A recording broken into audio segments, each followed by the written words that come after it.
Bonjour à tous et bienvenue dans Focus PEA. Aujourd'hui, on analyse trois actions à acheter et trois actions à éviter avec Arthur Tos, qui est investisseur et expert des marchés pour les publications Agora. Bonjour Arthur. Bonjour. Qu'est-ce que tu souhaites acheter comme action éligible au PEA pour les prochains mois? Alors, comme action éligible au PEA, je pense qu'il y a pas mal d'actions qui sont intéressantes. Le marché des small est en train de repartir. Moi, j'achèterais une action dans l'armement et pourtant, c'est un secteur que j'aime pas parce que c'est cyclique très fort et je trouve que les valeurs armement européennes sont devenues très très chères, hein. Les armements américaines baissent beaucoup avec les propos de Donald Trump. Les armements européens explosent, hein, les Rheinmetall, les Saab, les Leonardo, encore que Leonardo fait partie des moins chers, mais les Thales, etc., sont sur du multiple très élevé, surtout les valeurs d'Europe du Nord, hein, donc les Rheinmetall, Saab, etc., sont très très chers. Mais en France, il y a une petite PME qui était anciennement dans le nucléaire, qui a beaucoup pivoté, qui n'a pas fait grand-chose depuis 10 ans, hein, qui s'appelle Exile Technologies. C'est l'ancien groupe Gorgé.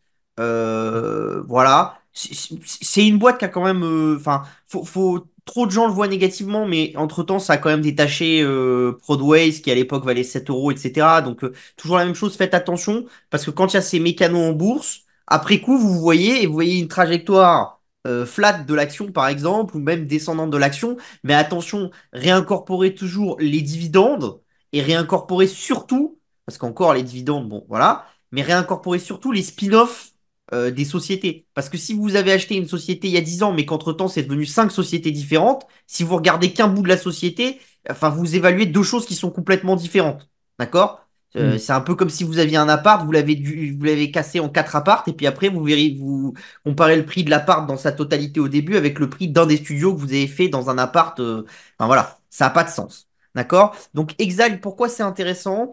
Parce qu'ils ont racheté iXblue il y a quelque temps, hein, qui est un autre acteur qui était dans leur secteur. Et avec ça, c'est des acteurs qui sont très forts dans le secteur du, euh, des drones sous-marins. Alors, c'est différent des drones volants, hein, où il y a les DJI, les Parrot, etc. Et où c'est vraiment de la masse. C'est-à-dire que ce qu'on voit en Ukraine, c'est vraiment. Il y a un drone qui va réussir à tuer pour 25 qui sont mis sur le combat, des choses comme ça, hein. Les statistiques évoluent tout le temps, mais ça va dépendre. Et c'est des drones qui sont. On voit que l'intérêt, c'est d'avoir le drone le moins cher possible, à quelques centaines d'euros pour pouvoir saturer l'espace. Dans le maritime, on n'est pas encore à ces niveaux-là. Il n'y a pas beaucoup de Chinois qui sont très bien placés dans le maritime. Et donc, Exile est vraiment très très bien placé dans le maritime. Il faut savoir que la France, historiquement, est un acteur qui a beaucoup de puissance parce que, par exemple, les robots sous-marins qui vont les plus profondément sous l'eau, hein, voir le Titanic, etc., c'est souvent des ingénieurs français. Il y a une technicité française qui est là depuis très longtemps. C'est d'ailleurs pour ça que, par exemple, dans le câblage Internet, hein, sous-marin, les très gros câbles sont détenus par les Américains, mais les grosses sociétés qui installent sont souvent des sociétés européennes. Et d'ailleurs, en France, on avait deux des sociétés les plus grandes au monde. On avait Alcatel Submarine et Orange Submarine, qui sont deux des plus gros installateurs de câbles sous-marins, hein. Donc, vous pouvez détenir le câble, mais si vous n'avez pas l'installateur derrière pour le réparer, pour le machin, ça vaut rien. Donc, encore une fois, il faut faire attention parce qu'on peut être aussi leader en France et on est leader de plus de choses qu'on croit. Mais souvent, voilà, on n'en parle pas et on tire pas parti de nos forces. Donc c'est un bon acteur qui a signé des très très gros contrats. Il faut savoir que le secteur des drones sous-marins, c'est un secteur qui est très intéressant aussi. Pourquoi? Parce que les bateaux, c'est très large. Donc plus la cible est large, plus ça va être facile pour un drone de le toucher. Pourquoi est-ce que vous avez besoin de beaucoup beaucoup de drones à 100 euros pour aller tuer un fantassin? C'est parce qu'un fantassin, c'est tout petit. Nous, en tant qu'hommes, on est, je sais pas, ça dépend combien on est, mais c'est 40 centimètres sur 1,80 m, quoi. Donc, ou 50 centimètres, 60 centimètres, enfin, ça dépend. Mais voilà. Donc, c'est vraiment une belle société et je pense que contrairement à d'autres, elle n'a pas beaucoup encore explosé quand on compare à des Théon ou des choses comme des Rheinmetall, etc. et qu'il y a des choses à faire. Théon, c'est pareil, il est en train d'exploser récemment, etc. Attention quand même, parce que le rachat qu'ils ont fait de leurs concurrents qui étaient dans les drones sous-marins en France, a tendu le bilan un petit peu. Et je pense que c'est ça qui fait peur au marché. Mais si les contrats s'enchaînent comme ils ont l'air de le faire ces derniers mois, ça peut très vite détendre le levier et donc ça peut créer de la perf de façon assez importante, quoi. Et la partie défense sous-marin, ça représente quel pourcentage de leur chiffre d'affaires à peu près? C'est la majorité maintenant. Il reste historiquement, il restait un petit peu de nucléaire parce que à la base, Groupe Gorgé, c'est un spécialiste des portes pour spécialisé dans le nucléaire et de la sécurité incendie, de certaines choses comme ça. Cette sécurité incendie, ça fait très longtemps qu'ils l'ont vendu. Ils faisaient de la robinetterie et des portes, mais avant tout des portes. Ils ont vendu la majorité de tout ça. Il leur reste une toute petite activité nucléaire. Mais le gros de l'activité maintenant est clairement situé dans la robotique et dans le militaire. Et plus que le gros du chiffre d'affaires actuellement, l'écrasante majorité du carnet de commande est militaire maintenant. C'est-à-dire, tu as encore une bonne partie du CA qui est non militaire, mais la majorité, enfin une bonne partie, bah, une dizaine de pourcents à peu près, un peu plus. Mais l'écrasante majorité du carnet de commandes est militaire maintenant. Ça verse du dividende? Bon, on peut pas vraiment parler de dividendes parce que si tu veux, dans cette société-là, il y a eu des dividendes à une époque, ça s'est arrêté, etc. Ça évolue au gré des possibilités, mais je pense pas qu'il faille l'acheter pour le dividende, donc je me refuse un peu à mettre en avant le dividende dans le sens où c'est pas l'optique qu'on va chercher. Et actuellement, il me semble qu'il y en a même pas, hein, je peux regarder, mais ouais, c'est ça, il y en a pas actuellement. Il y en avait il y a quelques années, mais voilà, c'est pas une société qu'on achète pour le dividende. Et de manière générale, je vous invite à être très précautionneux quand vous achetez une small pour le dividende parce que l'intérêt d'un investisseur dividende, c'est de composer dans le temps son dividende et Hmm. d'avoir une boîte qui croît et un dividende qui croît. Et ça, enfin, c'est très facile. C'est plus facile dans une grosse boîte que dans une PME parce qu'une PME, c'est plus cyclique, ça va avoir des vies beaucoup plus complexes. C'est l'exemple de Groupe Gorgé, hein, qui a d'abord été dans le nucléaire. Après, ils ont investi massivement dans l'impression 3D. Ils Ouais, je me vous ont souviens. spin-off l'activité d'impression 3D. Ils sont venus dans le militaire. Et maintenant plutôt dans le militaire drone sous-marin et mines sous-marines, etc. Donc, si vous voulez, ben, forcément, cette cyclicité, elle n'est pas propice. Et hors dossier très spécifique type foncière ou type société très protégée qui va vous verser un dividende depuis des années et des années et qui est construite autour du dividende. Et pour ça, vraiment faites très attention parce que la plupart des gens qui achètent de la small pour du dividende, parce que parfois on peut trouver des small où il y a 10% de dividende, 11% de dividende, c'est rarement un bon cas d'investissement. Voilà, très, très, très rarement. Faut vraiment qu'il y ait un développement sur une small. Donc c'est pour ça que j'évite de toujours mettre en avant le dividende et généralement je le regarde même pas. C'est plutôt cerise sur le gâteau, on va dire, dans mon analyse quand je regarde s'il y a un dividende sur une small ou pas. D'accord, D'accord? donc d'après toi, quel est le catalyseur de hausse sur le titre? C'est une hausse future du chiffre d'affaires ou c'est le fait que la société soit sous-valorisée? Non, alors la société est sous-valorisée technologiquement à mon avis parce que c'est un des rares acteurs dans les mines sous-marines et dans les drones sous-marins qui est vraiment important. Et quand tu vois aux États-Unis des concurrents, ça va être des startups type Anduril, etc., ça vaut plusieurs milliards. Donc ça peut intéresser un Israélien ou un Coréen ou un Américain, même si je doute que l'État français donne le visa à l'OPA sur ce style de société.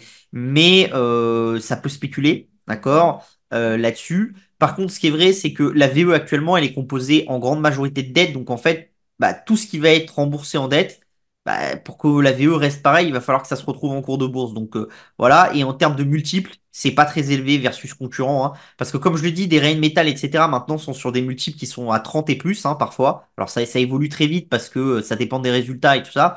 Mais en fait, quand on regarde du Thales, du Rheinmetall, on part du principe quand même que les dépenses d'armement vont rester de plus en plus croissantes en Europe. Ce qui est une possibilité. Moi, j'ai toujours du mal avec cette idée-là parce que je pense que c'est très difficile de comprendre est-ce que dans 5 ans, les Allemands, les Français vont toujours vouloir dépenser parce que là, en ce moment, on est dans le réarmement, etc.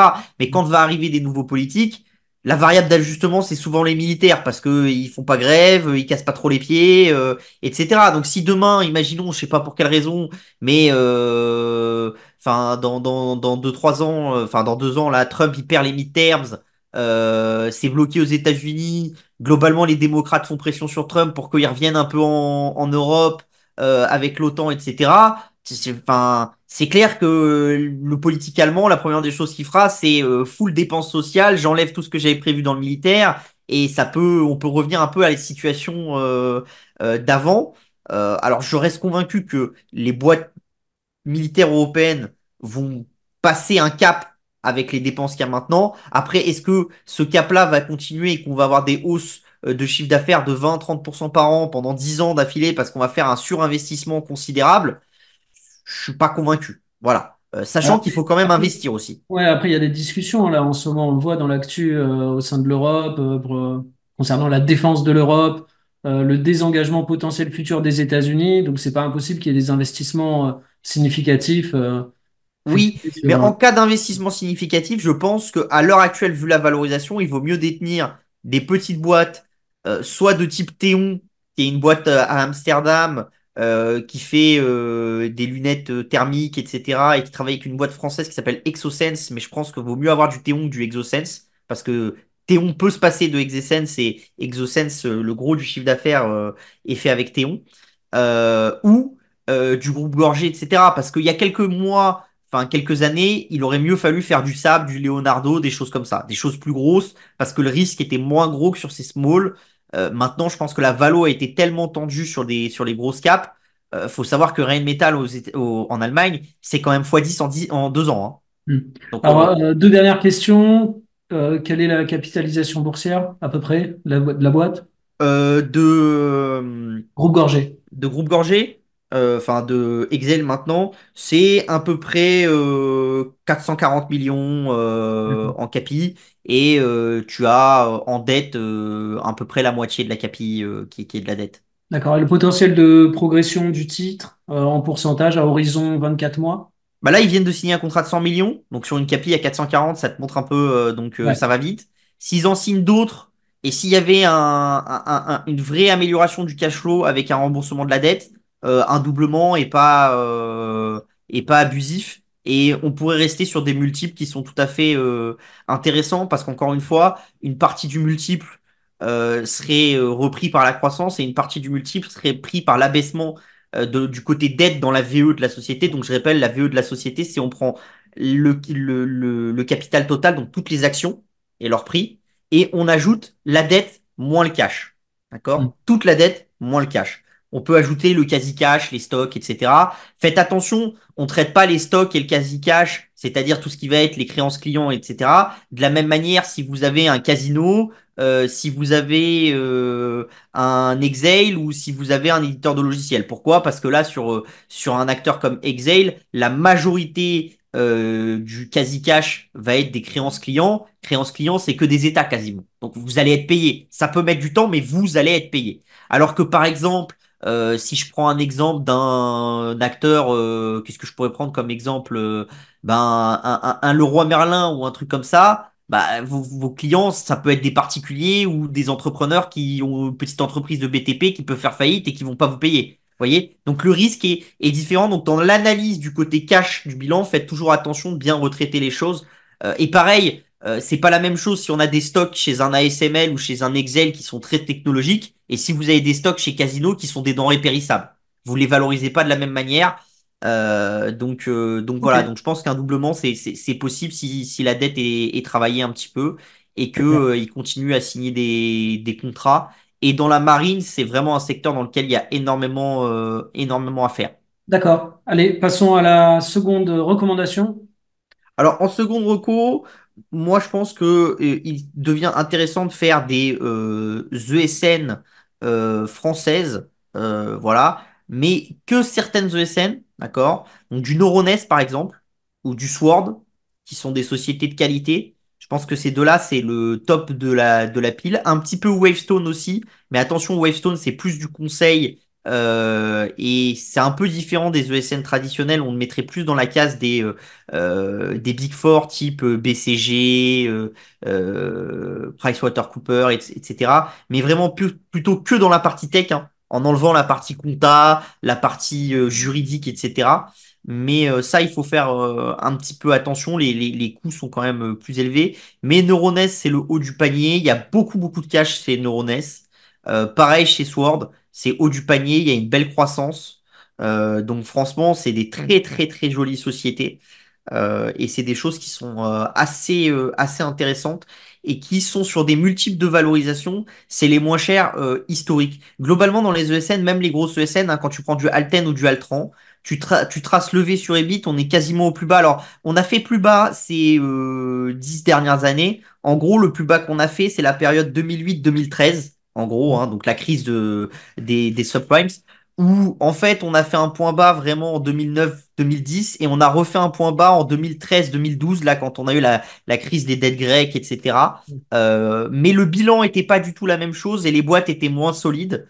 Moi je pense que c'est un bon secteur. Et encore une fois, quand tu prends du Sword ou quand tu prends du Neuronest, t'es couvert par le cash. Donc même s'il se passait un moment difficile, ben, du coup tu aurais la couverture cash qui serait là et qui te sauverait. Et là, pour le coup, aussi bien chez Sword que chez Neuronest, tu as du dividende depuis un certain temps.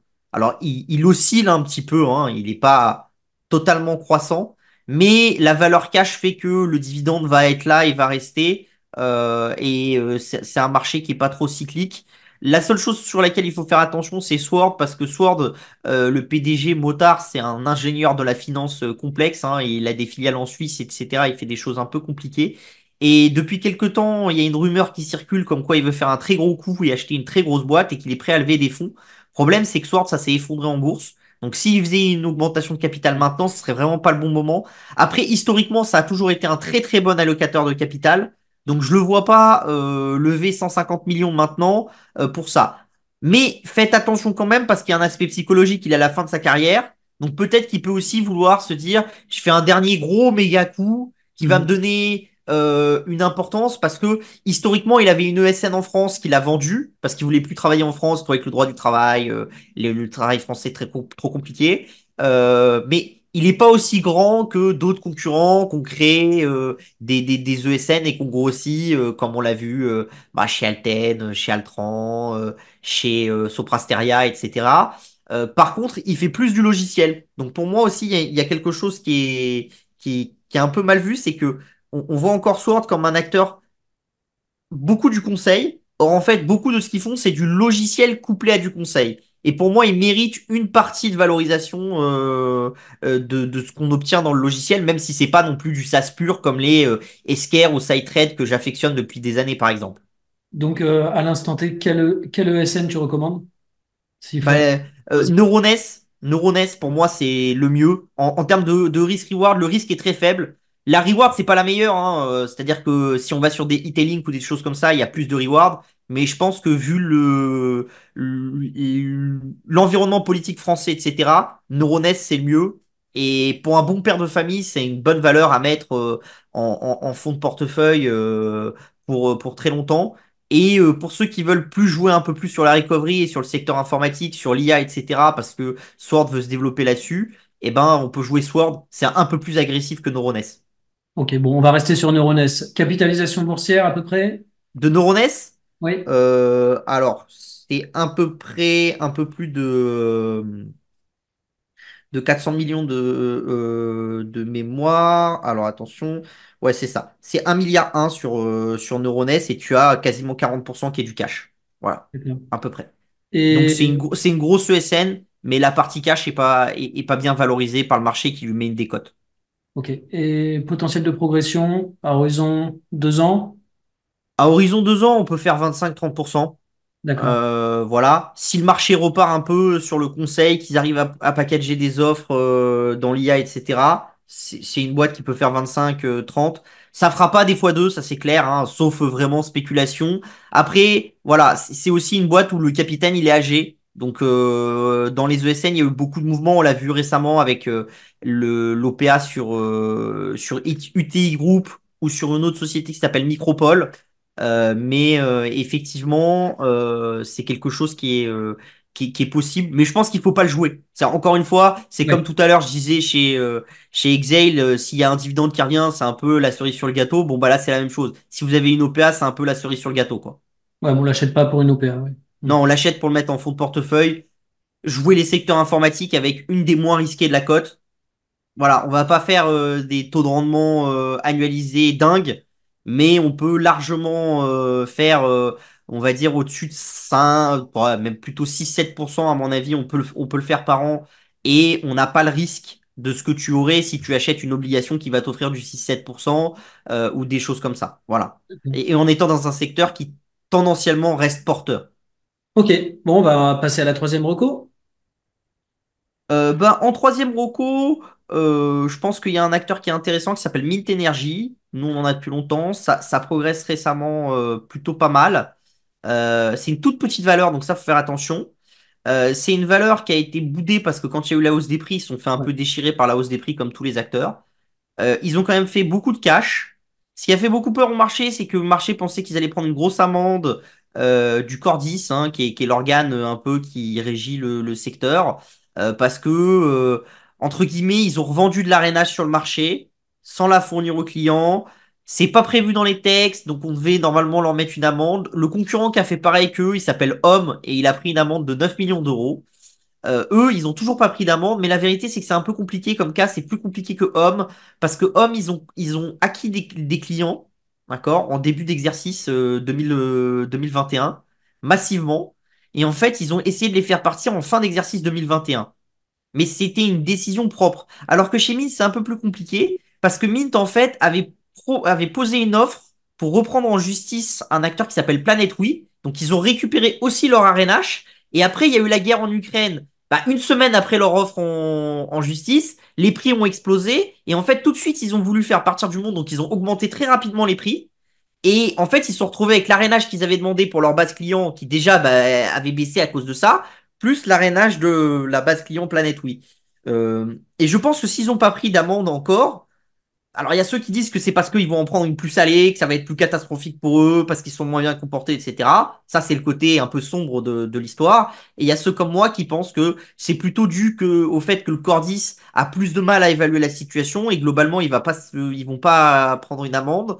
Ils sont revenus sur des taux de marge brute sur la distribution d'électricité qui est à peu près un peu moins que ce qu'ils avaient en 2020 où vraiment les taux de marge brute étaient exceptionnels parce qu'avec le Covid, bah, il y avait plus d'usines qui tournaient, plus de machin, donc on consommait plus d'électricité, d'accord?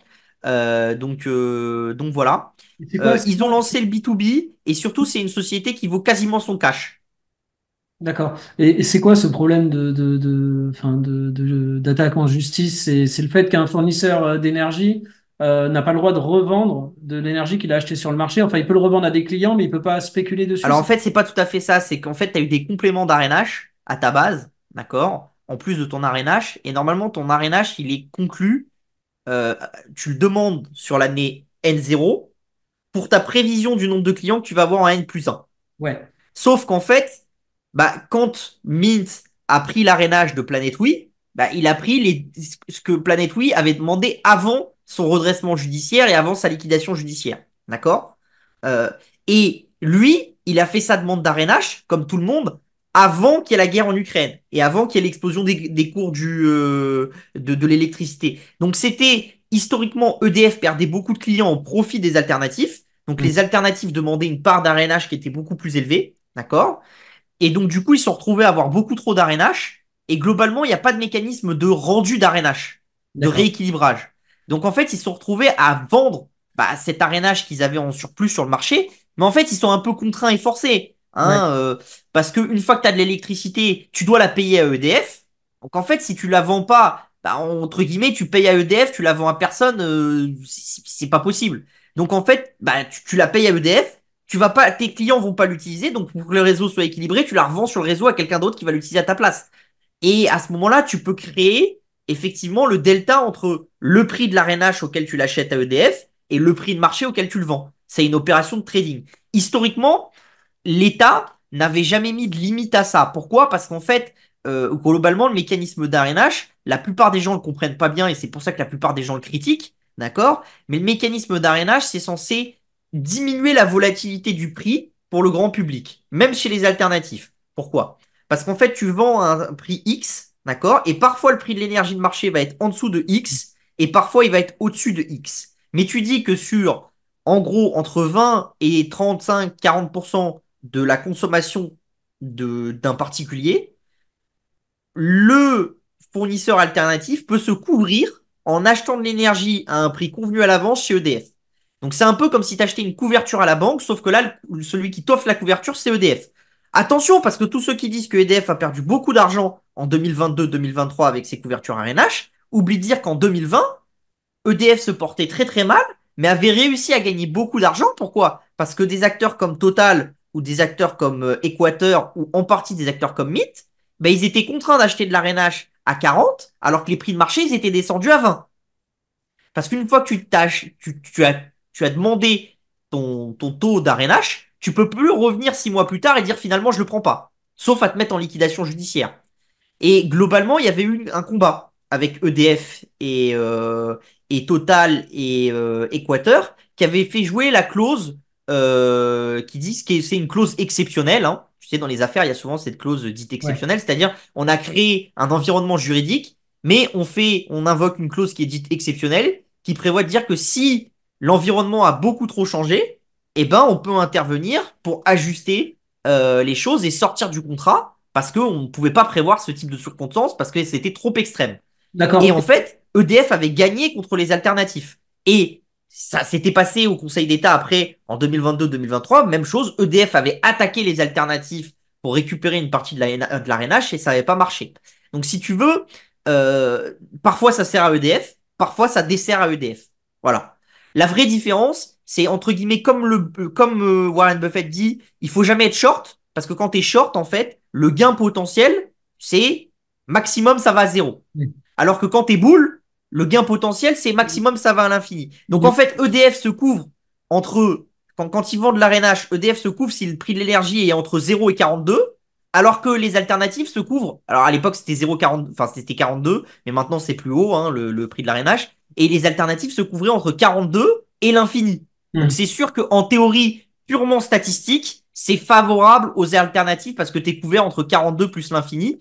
Même si en théorie, c'est pas normal d'avoir des prix d'équilibre à 1000 euros le mégawattheure, etc. De toute façon, c'est pas soutenable pour l'économie. Et on le voit bien industriellement, ça a plombé les Allemands sur des années et des années. Et donc, quels sont les deux, trois atouts de Mint par rapport à d'autres fournisseurs d'énergie? C'est une boîte qui est vraiment low cost de base, qui est gérée par des professionnels de l'énergie, c'est-à-dire que c'est la famille Gay qui a repris, hein, qui est une famille qui a fait fortune dans les éoliennes et les panneaux solaires, qui a revendu il y a quelques années contre plusieurs centaines de millions son actif, qui s'est mis dans l'immobilier de luxe, surtout hôtel, golf, choses comme ça, et qui est resté dans l'énergie, mais qui, au lieu d'aller dans la production d'énergie, a été avec mine dans la distribution d'énergie et un petit peu dans la production d'énergie à travers des panneaux solaires etc. Et ce qu'on aimerait bien qu'ils fassent à terme, c'est qu'ils produisent de l'énergie dans Mint pour dérisquer la base et qu'ils restent avec une petite base de 100, 250 000 clients sur lesquels ils savent très bien qu'ils vont pouvoir faire de l'électricité un tout petit peu en dessous du TRV, bien margé. Et à ce moment-là, ça pourrait être une boîte où en fait, bah, tu aurais l'actif de la valeur des gigawatts installés plus l'actif de distribution. Et entre guillemets, ça serait une boîte qui serait un peu acyclique. Parce que quand les prix monteraient très très haut, bah, ça serait couvert par l'actif de production. Et Ouais. quand les prix descendraient très très bas, ça serait couvert par l'actif de distribution. Et du coup, ça te donnerait quelque chose, une boîte de taille moyenne qui serait assez efficace. Et à ce moment-là, une fois qu'ils ont réussi ça, pour le moment, ils ont que la partie distribution, ils n'ont pas la partie production mais ils nous ont déjà dit plusieurs fois qu'ils voulaient aller dans la partie production, bah à ce moment-là, ça serait une magnifique boîte à dividendes qui pourrait offrir des dividendes assez généreux, voilà, tout en ayant une valeur du patrimoine, parce que comme tu le sais, un gigawatt installé en solaire ou en éolien ou dans d'autres domaines, ça a énormément de valeur. Ouais. Voilà. Et ça vaut combien? Ça vaut un peu moins de 30 millions, 27 millions, et tu Ah as oui. quasiment 30 millions de cash dans les caisses. D'accord. Et ils ont réalisé des bénéfices en 2024? Oui, oui, oui. Ça gagne de l'argent. Ça gagnait pas d'argent en 2023. Enfin, ça en gagnait, mais que dû au trading en 2023, de cet effet un peu RNH. Sur l'activité distribution, ça faisait de la marge brute, mais si t'enlevais tout le gain de l'activité trading et que tu comptais avec les charges salariales, etc., c'était quasiment à l'équilibre. Mais là, leur nombre de compteurs est remonté et maintenant, ils ont assez de clients pour être rentables. Et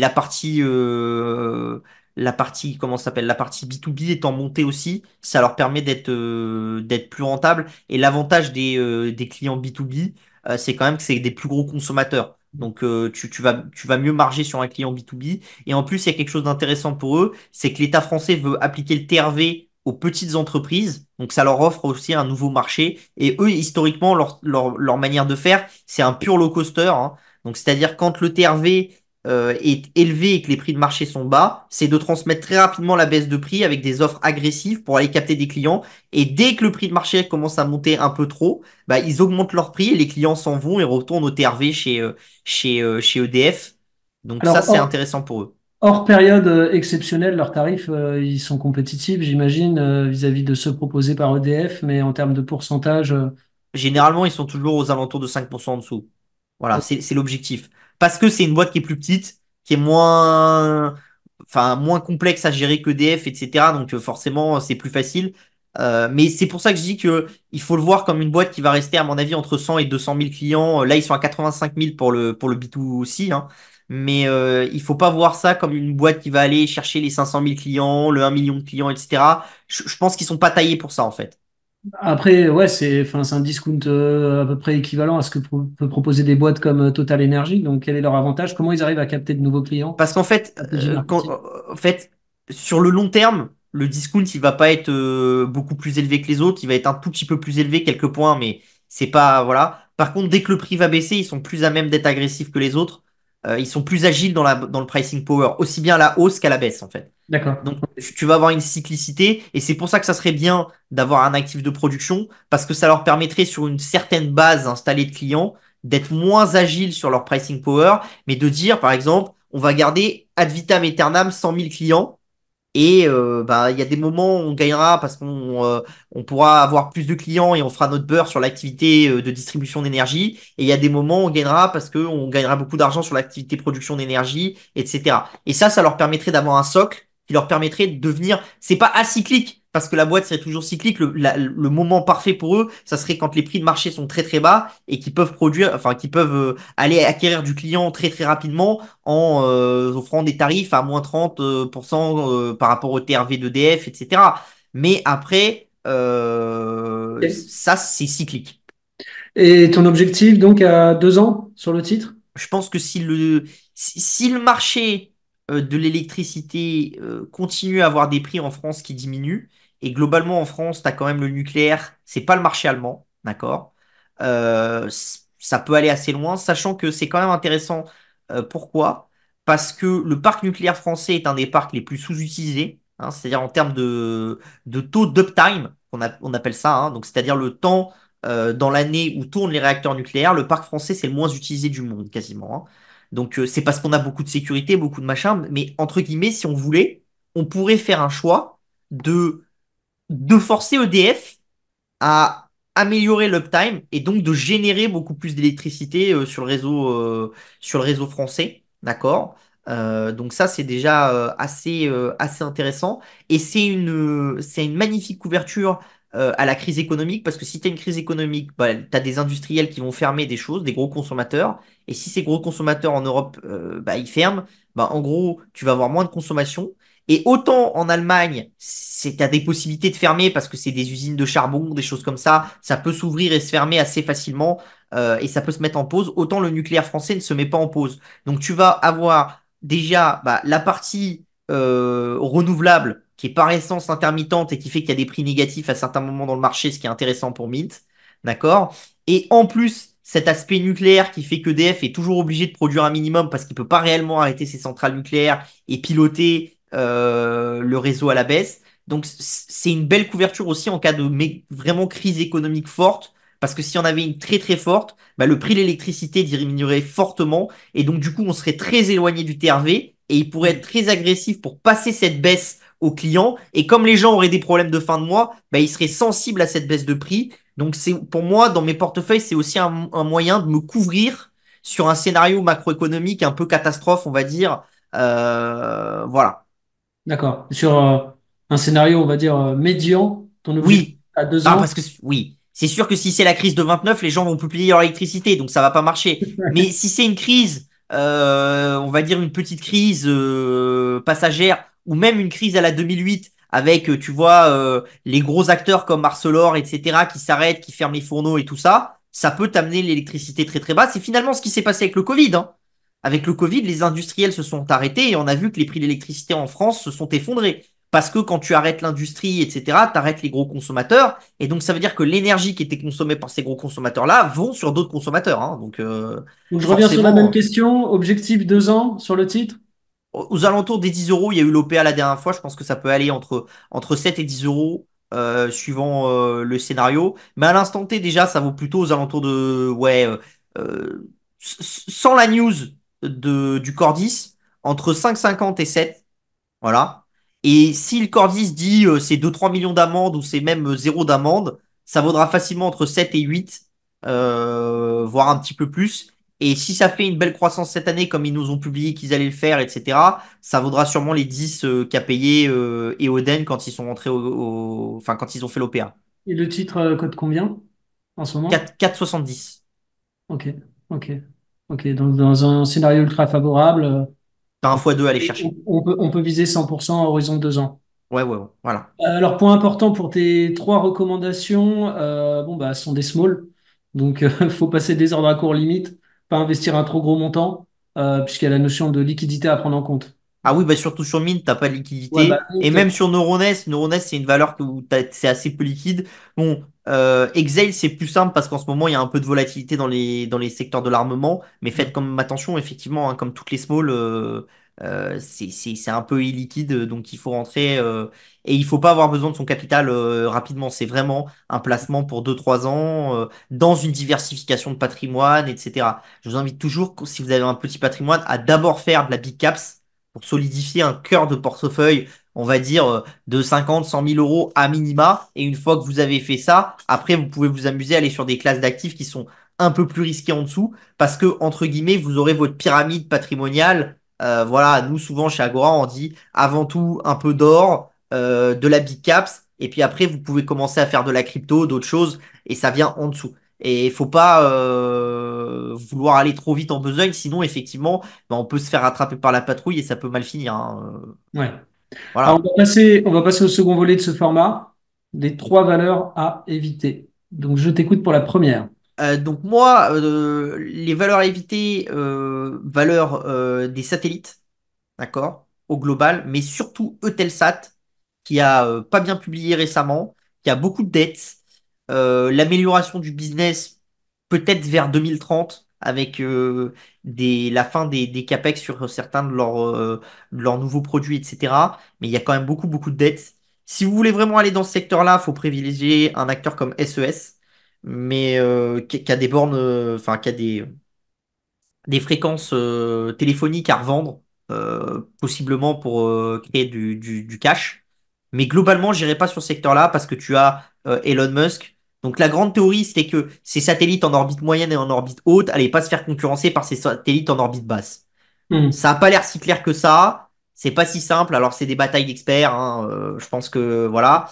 Question, je me trompe peut-être, Eutelsat, c'est pas le projet Galileo? Ou rien à voir? En partie aussi.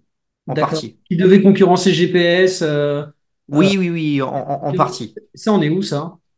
Ça a fonctionné. Ça a été déployé en partie, etc.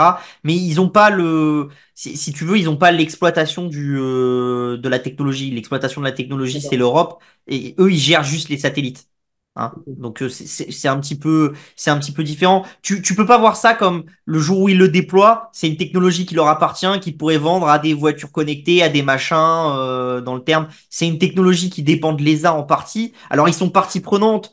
S'il y avait une forte augmentation d'utilisation, bah, il faudrait plus de satellites en l'air et gagner un peu d'argent. Mais la technologie leur appartient pas. Enfin, c'est moins facile que par exemple pour un SpaceX où effectivement la constellation de satellites leur appartient et la stratégie autour de cette constellation et la technologie autour de cette constellation leur appartient à 100%. Donc, pour résumer, Eutelsat, tu restes à l'écart, trop endetté et on fait pas le poids face aux Américains. Ouais, si vous voulez Ok. vraiment en faire, faut faire du SES. Mais globalement, dans ce secteur-là, j'irai pas. Même les Américains, hein. Vous regardez Viasat, par exemple, qui est un concurrent américain, c'est en très très grande difficulté aussi. Tous les acteurs en fait du satellite sont en très grande difficulté. C'est un secteur qui a des capex massifs, qui est très compliqué d'un point de vue sécurité cyber. Voilà, c'est de plus en plus simple de lancer des satellites aussi, donc la concurrence, bah, les prix d'entrée dans le secteur diminuent. Avant, il fallait des centaines de millions. Maintenant, on peut lancer quelques satellites et avoir sur certains pays une bonne retransmission. Il y a aussi un problème, c'est qu'une grosse partie de la valeur ajoutée de ces satellites, c'était de la vente de fréquences pour les producteurs de chaînes télé, entre guillemets. Donc c'était apporter des chaînes télé par satellite, hein, comme on avait avec Canal, etc., hein, qui fonctionnaient avec des satellites. Hein. Et globalement, bah ça, la majorité maintenant passe par des box. Donc si tu veux, en fait, il y a un shift technologique qui est défavorable à ces acteurs. Ça a mis du temps à se voir dans les chiffres d'affaires, mais maintenant ça commence à se voir. Alors ça pourrait revenir dans l'autre sens, hein, parce que c'est ce qu'essaye de faire Elon Musk avec, Starlink. avec SpaceX et avec Starlink, dans l'idée de dire que maintenir une infrastructure au niveau terrestre, c'est extrêmement cher et que ça serait moins cher de l'inclure au niveau spatial. Mais ça demande énormément d'investissement et enfin après il y a une notion de coût, c'est-à-dire que maintenant ces boîtes-là valent quelques milliards en Europe.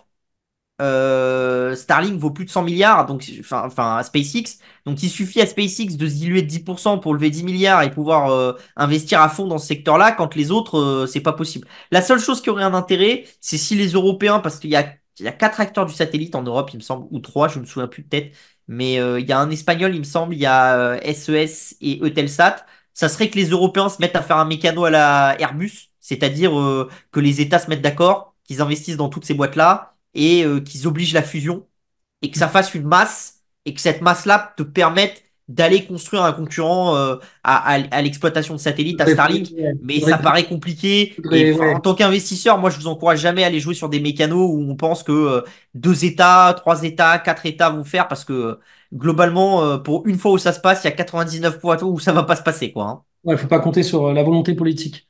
Ouais. Alors, on passe à la deuxième valeur à éviter. Deuxième valeur à éviter, moi j'éviterai tout ce qui est les valeurs des spiritueux de luxe, d'accord?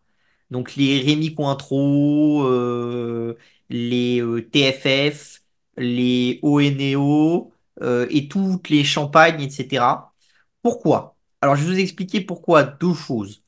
Et je mets un package global à tout le secteur. C'est pas une valeur en particulier, mais c'est global à tout le secteur. Parce que j'entends trop souvent, les multiples sont au plus bas historique sur ce secteur-là, c'est vrai.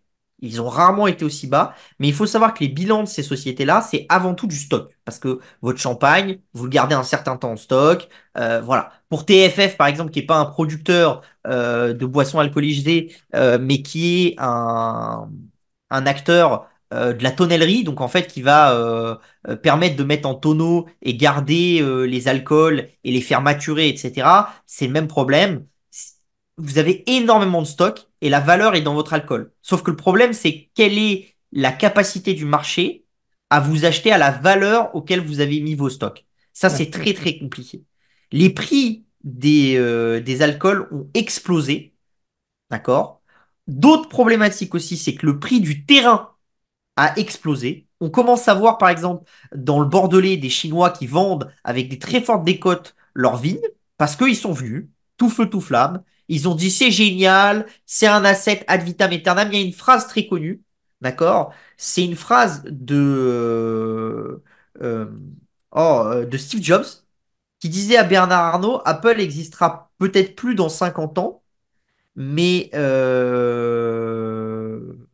les champagnes Moët et Chandon existeront encore dans 50 ans. Donc c'était un moyen de dire, en fait, la marque dans l'ultra luxe est intemporelle, alors que la marque dans le tout venant est mortelle, entre guillemets, et cyclique, elle peut mourir si les gens l'apprécient plus. Je suis d'accord, mais je pense qu'on est allé trop loin. C'est-à-dire, je pense qu'on a tellement incorporé cette phrase dans la réflexion chez les milliardaires, etc. Et c'était tellement un peu comme bah, j'ai un club de foot, j'ai un vignoble, quoi. Le problème, c'est qu'on s'est mis à payer des multiples qui sont délirants, qui ont plus de sens économique, d'accord? Donc le terrain valait énormément d'argent. Donc les prix des bouteilles ont explosé. Et la question, c'est est-ce que les gens sont prêts à payer ce prix-là? Et quelle est la capacité à passer des hausses de prix? Déjà, dans le luxe normal, je pense que la capacité à passer des hausses de prix est compliquée. On le voit bien, hein. La seule qui y arrive vraiment encore, c'est un peu Hermès en France. Oui. Un petit peu Chanel, mais ça commence à devenir compliqué. Mais vous voyez que par exemple, LVMH, les derniers résultats, ils sont pas terribles. Et là où c'est pas terrible, c'est surtout dans la maroquinerie, où ils ont passé vraiment énormément de hausses de prix. On voit aussi que dans les spiritueux, c'est pas terrible depuis quasiment 12 mois. Et ça fait longtemps, etc. Et en plus, autant dans un LVMH, ça va parce que c'est un conglomérat. Donc si tu veux, bon, le vin va un peu moins bien, etc. Mais Sephora, ça marche du tonnerre. La distribution en aéroport, ça marche du tonnerre. Donc globalement, ça fait du cash. Donc globalement, la dette diminue, etc. Le problème, c'est quand vous êtes un pur player du vin, par exemple, que vous êtes beaucoup endetté pour acheter des terrains et acheter des vignes, dans votre bilan, au niveau de votre actif, c'est avant tout des bouteilles qui doivent être encore stockées pour être maturées, etc., et que vous n'êtes pas sûr de vendre au prix réel que vous voulez, etc., c'est compliqué. Et si la consommation diminue un tout petit peu, bah, ça peut vraiment devenir très vite compliqué. Et on voit que chez les jeunes, il y a une tendance à consommer un petit peu moins d'alcool dans des pays fortement consommateurs, comme le Japon, par exemple, ou, pardon, pas le Japon, la Chine, où c'était vraiment là où les bouteilles de luxe allaient. La nouvelle génération de riches, c'est une génération qui consomme moins de vin que la génération d'avant. Pareil, un endroit où il y avait une très grosse capacité à écouler des vins à des prix qui étaient très élevés, c'était au Japon. Sauf que la population japonaise, elle va diminuer avec le temps. Donc ton vivier, il va s'amenuiser. Donc ça va être compliqué. Il reste les États-Unis, qui est un très très gros contributeur. Le problème, c'est que bah, il suffirait que Donald Trump, et il a très bien compris, Donald Trump, il Oui. suffirait que Donald Trump mette une taxation, et là, ça deviendrait très très compliqué pour les valeurs du luxe et enfin ou du semi-luxe parce que tu as certains champagnes qui sont De toute façon, il taperait sur tout, hein. Enfin, l'automobile allemand, le foie gras. oui, mais la différence c'est que dans ce secteur-là, comme tu as beaucoup de dettes et que le seul actif que tu as face à cette dette, c'est vraiment tes bouteilles. Si demain tes banques commencent à plus avoir confiance dans cet actif, ta bouteille, tu peux te retrouver complètement, en fait, tu peux te retrouver aspiré par ton BFR et tu peux très vite être dans une situation compliquée qui va t'obliger à te refinancer. Et ça, il faut faire très très attention. C'est la pire chose qui puisse arriver. Donc, malgré le fait que le secteur soit pas cher, je pense qu'il vaut mieux, comme on l'a dit tout à l'heure, des ESN ou des choses comme ça, ou des sociétés massacrées en bourse. Il y a d'autres secteurs. Mais les spiritueux de semi-luxe et de luxe, je pense que c'est la mauvaise idée. D'accord. Alors, s'il y avait un acteur que tu devais recommander de rester à l'écart, ce serait lequel? Je pense que s'il y a un acteur, je pense que ça serait quand même TFF, qui est Tonellerie François Frère, parce que comme Oeneo, c'est pas un producteur de vin, mais c'est une société de services autour du vin et des alcools. Ils ont en plus essayé de se développer très fortement dans un nouveau type d'alcool. Je crois que c'est pas les cognacs aux États-Unis, mais c'est autre chose. Donc ils sont dans un cycle de capex qui est assez élevé. La dette a beaucoup augmenté. Et le problème, c'est quoi, hein? C'est que quand tu vas être un LVMH et que ou un autre acteur, hein, tout autre acteur du secteur des spiritueux de luxe, et que tu vas commencer à avoir plus de mal à vendre, ou que tu vas être obligé de commencer à garder tes prix stables, etc. Quand tu peux plus augmenter tes prix, que tu peux garder tes prix stables, quelle est la solution pour faire ta marge? Bah, c'est de jouer sur tes fournisseurs. Hmm. Donc, c'est de passer de la pression à tes fournisseurs. Donc, je pense que l'environnement concurrentiel, il n'est pas là. Et c'est quand même des sociétés qui se payaient avec des multiples qui étaient quand même très, très généreux, TFF et Oeneo, par exemple. Et là, je pense que Ok. c'est des secteurs qui sont moins chers. D'ailleurs, TFF, c'est vraiment, c'est assez gros, ça baisse bien, etc. Mais Oeneo, c'est pareil. Si tu veux, les deux, pour moi, il faut vraiment pas les avoir en portefeuille à l'heure actuelle. D'accord, c'est clair. Alors, on va passer à la troisième valeur. Alors, en troisième reco qu'il faut pas avoir, je citerai une valeur qui est jouée en ce moment, qui s'appelle Blockchain Group. C'est une toute petite boîte. C'est un micro-stratégie à la française. Ça a aucun sens. Déjà, micro-stratégie, je trouve que ça a aucun sens. À l'heure où il n'y avait pas les ETF, vous pouvez comprendre que certaines personnes ne voulaient pas acheter des bitcoins et passer par un ersatz de société qui surcote par rapport à ces bitcoins, etc. Bon, là, je peux comprendre qu'on achète un truc qui perpétuellement ça met les shorts en short squeeze, etc. Mais bon, il y a bien un moment où ça va s'arrêter, ce truc-là. Mais par contre, en France, Blockchain Group, ils ne mettaient pas les pieds, quoi. ou alors en trading pur parce que vous jouez le truc, mais ça n'a aucun sens d'un point de vue financier. Ils ont moins de Bitcoin que moi, par exemple. Donc, si Hmm. vous voulez, enfin voilà, ça a aucun sens. Enfin, je peux monter une boîte qui fait la même chose, etc. Autant ça serait une boîte montée from scratch, d'accord? Et il y aurait, ça serait enfin, pardon, une introduction en bourse à 11 millions de valo pour 10 millions de Bitcoin dans la boîte. Il y aurait 1 million de premium. Je dirais Ouais. c'est un moyen d'être éligible au PEA. C'est facile, va y avoir de la volatilité, pourquoi pas. Mais là, vous avez une valo qui est ahurissante, je me souviens même plus, hein, mais je vais regarder vite fait quelle est la valo. Mais ils ont un peu plus d'1 million de Bitcoin et la valo, elle est à 34 millions. 34 millions, ils ont 12 bitcoins. Ok. Ouais, voilà. C'est, un peu plus, hein. Ils doivent être un peu plus maintenant. Ils ont un peu de cash, mais si tu veux, c'est pas une boîte non plus qui a C'est 20 incroyable millions de parce que cash et voilà. c'est incroyable parce que, il y a énormément de particuliers qui intègrent blockchain dans le cadre de leur PEA parce qu'ils pensent indirectement détenir du Bitcoin, alors qu'en fait, ils détiennent pour 10% à peine, puisque c'est Oui, 10%. Enfin, oui, même oui. pas 10% de la valeur de la boîte. Et derrière, ils font quoi? Enfin, c'est quoi leur activité, à part détenir Du conseil en blockchain. C'est une boîte qui s'est restructurée 40 fois. Avant, ils avaient une société qui s'appelait Makazi. Alors, au début, il s'appelait Lead Media. C'était une boîte qui faisait du media buying et de l'achat de mails, de mailing list, etc. Tu connais bien ce secteur, donc tout ce truc-là. Un peu type boîte de publicité digitale, on va dire.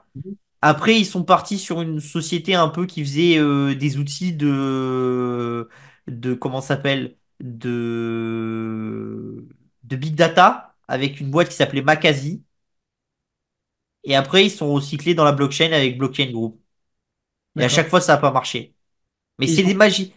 Moi, c'est la part de société que j'appelle des magiciens de la finance. C'est-à-dire, ça fait 25 ans qu'ils sont cotés, ils sont à la quatrième rebrand de la société, etc. Mais il y a toujours des gens pour acheter et il y a toujours des gens pour les financer. C'est assez exceptionnel. Il faut leur reconnaître ça, hein, aux dirigeants de ces peut-être sociétés-là après, et aux actionnaires de ces sociétés-là. C'est des magiciens.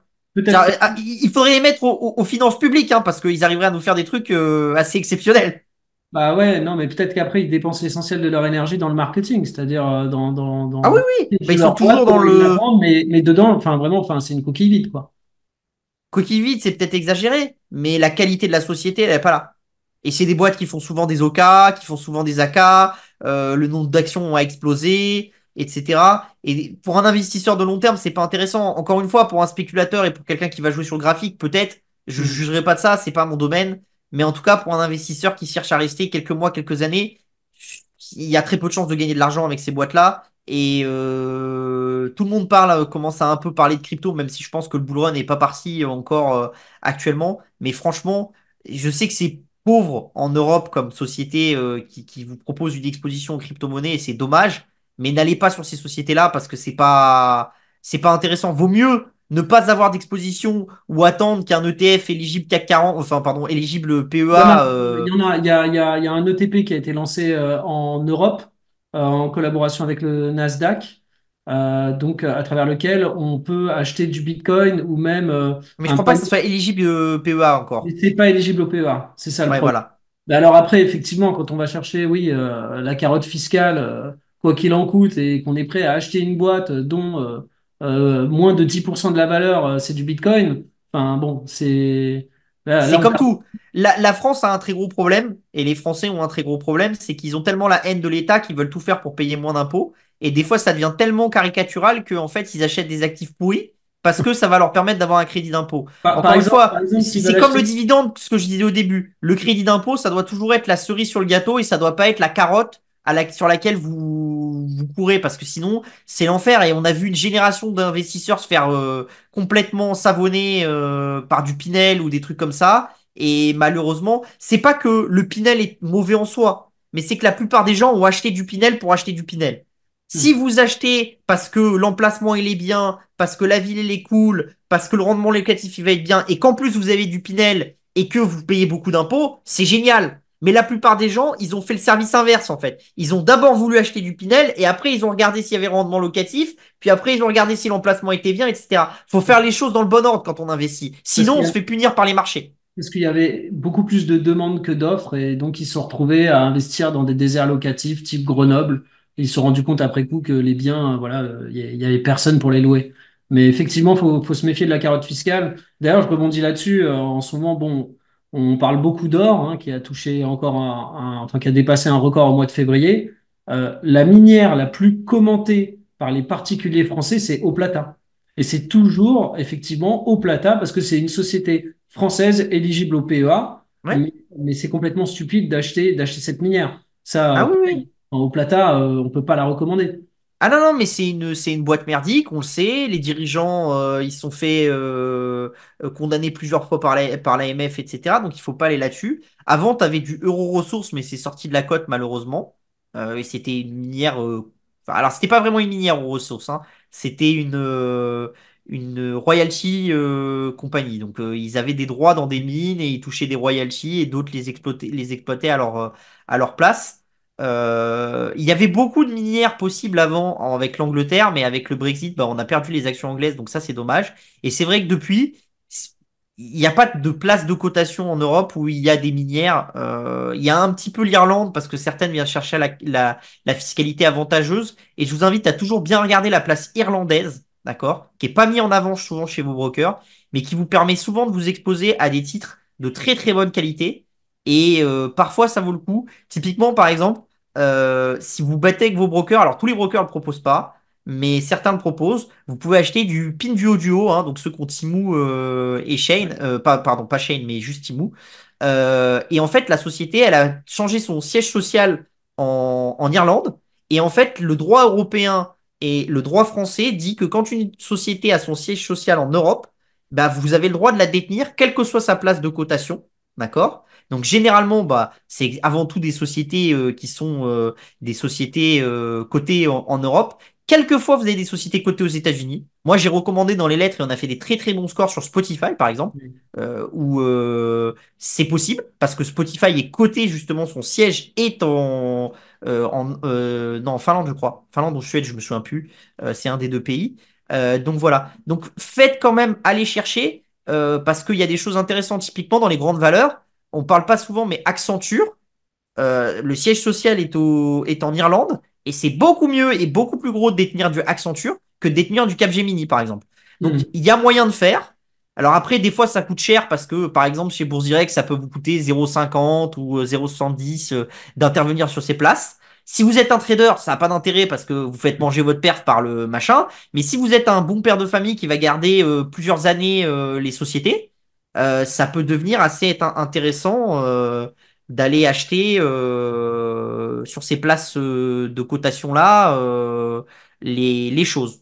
Parfait. Bon, bah, c'était le mot de la fin. Merci Arthur. Et on se retrouve, je pense, d'ici un mois avec un nouveau format, trois recommandations à l'achat et trois valeurs à éviter. Ok, Salut Arthur. bah, je vous souhaite une très bonne journée. Bye bye.